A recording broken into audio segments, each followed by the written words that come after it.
मंगलम भगवान विष्णु मंगलम गरुड़ध्वज मंगलम पुंडरीकाक्ष मंगलाय तनोहरि।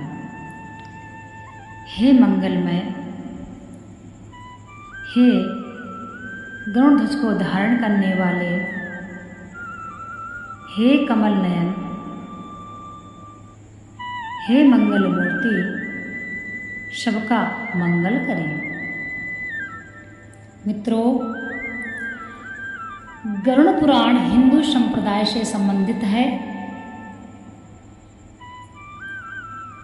तथा गरुड़ पुराण के अधिष्ठाता देवता सृष्टि के पालनकर्ता भगवान विष्णु जी हैं। गरुड़ पुराण को समझकर व्यक्ति अपने जीवन की गति को सुधार सकता है।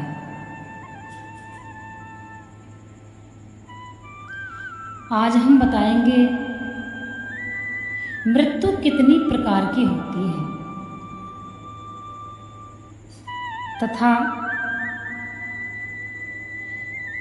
मृत्यु कैसे होती है। भगवान बता रहे हैं मृत्यु 3 प्रकार की होती है।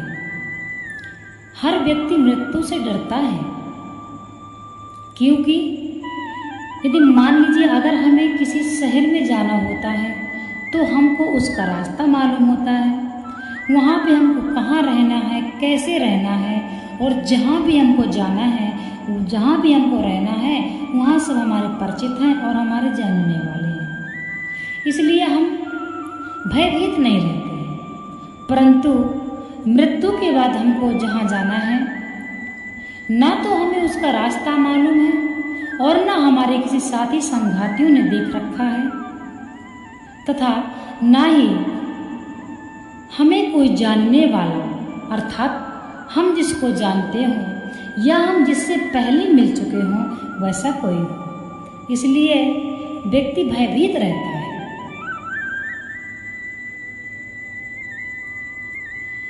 मृत्यु से सभी व्यक्ति भयभीत रहते हैं, क्योंकि अपने जीवन काल में जो व्यक्ति धन जोड़ता है, अपनी संपत्ति इकट्ठा करता है, उसको उसका भय रहता है मेरे जाने के बाद, मेरे मरने के बाद मेरी संपत्ति का क्या होगा, मेरे पैसे का क्या होगा। अधिकतर मनुष्य इस बात से भी परेशान रहता है। तो श्री गरुड़ पुराण के अनुसार मृत्यु 3 प्रकार की होती है। पहली स्वाभाविक मृत्यु, दूसरी आकस्मिक मृत्यु तथा तीसरी अकाल मृत्यु। स्वाभाविक मृत्यु किसे कहते हैं? यदि किसी का जीवन निर्धारित समय तक है, जैसे मान लीजिए किसी का जीवन 60 साल है, वह 60 साल जी के मरता है, तो उस व्यक्ति के मृत्यु में ऐसा कोई संशय नहीं रहता है कि वह कितने दिन तक भटकेगा यदि उसके कर्म अच्छे हैं। स्वाभाविक मृत्यु का मतलब है जितने दिन की आयु होती है उससे पहले वो नहीं मर सकता है, तथा अपने आयु के निर्धारित समय पर ही व्यक्ति मरता है।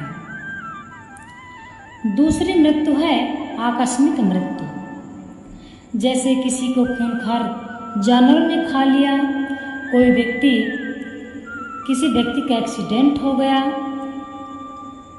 किसी व्यक्ति को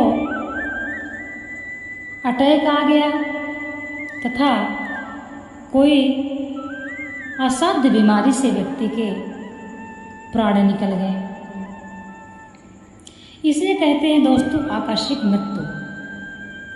आकस्मिक मृत्यु यदि हो जाती है, मान लीजिए किसी व्यक्ति की आयु 80 साल है तथा शरीर में कोई बाधा लग गया,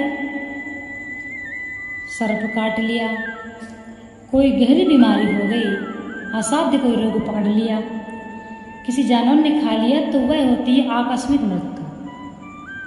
तो यदि कोई व्यक्ति 60 साल में ही किसी व्यक्ति की आकस्मिक मृत्यु हो जाती है तो उसकी जीवात्मा 20 साल भ्रमण करती है, भटकती रहती है तथा 20 साल के बाद उसको पुनः नया शरीर धारण करने को मिलता है। इसे कहते हैं आकस्मिक मृत्यु। तथा आकस्मिक मृत्यु के पश्चात तीसरी मृत्यु है अकाल मृत्यु। अकाल मृत्यु में अपने पूर्व जन्मों के पाप से कुछ भी लेना देना नहीं होता है। अकाल मृत्यु में व्यक्ति वर्तमान के पापों से ही इतना बोझिल हो जाता है कि वह आत्मा का त्याग कर देता है। जैसे कोई व्यक्ति कुएं में कूदता है, कोई व्यक्ति फांसी खा लेता है तथा कोई व्यक्ति जहर खा लेता है, कोई व्यक्ति आग लगा लेता है। इसे कहते हैं अकाल मृत्यु। वह वर्तमान में ही ऐसे कर्म करता है कि वह अपने कर्मों को नहीं झेल पाता है, मजबूर हो जाता है और वह वर्तमान में अपने को अकाल मृत्यु को प्राप्त कर लेता है। ऐसे व्यक्ति को नया शरीर धारण करने को नहीं मिलता है, अर्थात ऐसे व्यक्ति को कभी मोक्ष प्राप्त नहीं होता है। उस व्यक्ति की आत्मा कालांतर तक भटकती रहती है।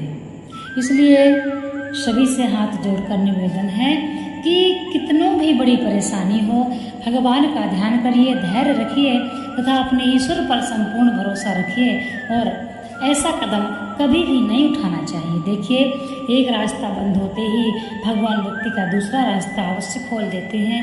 यदि एक रास्ता आपका बंद हो रहा है, आपको अंधेरा दिख रहा है कि मेरा कोई नहीं है, कैसे भी आपत्ति आती है, तो कृपया धैर्य रखिए और ऐसा कदम नहीं उठाना चाहिए।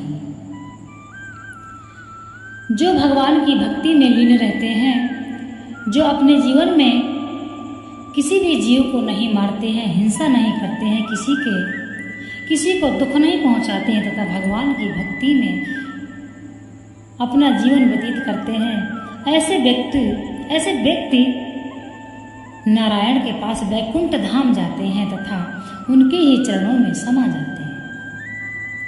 उनको मोक्ष की प्राप्ति हो जाती है। मृत्यु, यदि व्यक्ति को पहले से पता हो कि मुझे किस योनि में जाना है, कुत्ता, बिल्ली, शेर, चीता, बाघ, घोड़ा, हाथी, गाय, भैंस, बैल, किस योनि में जाना है, यदि उसको यह बात पता हो तो वह निश्चिंत रहे और निश्चिंत अपनी मृत्यु को प्राप्त हो। परंतु उसको यह बात पता नहीं होती है, इसलिए वो मरते वक्त परेशान हो जाता है, भयभीत हो जाता है। इसीलिए कहते हैं अपने जीवन में व्यक्ति को ऐसे कार्य नहीं करना चाहिए जिससे व्यक्ति का परलोक बिगड़े तथा आत्मा को अनंत काल तक कष्ट मिले, आत्मा को भटकना पड़े। श्री महागरुड़ पुराण के अनुसार व्यक्ति अपने जीवन की गति को सुधार सकता है।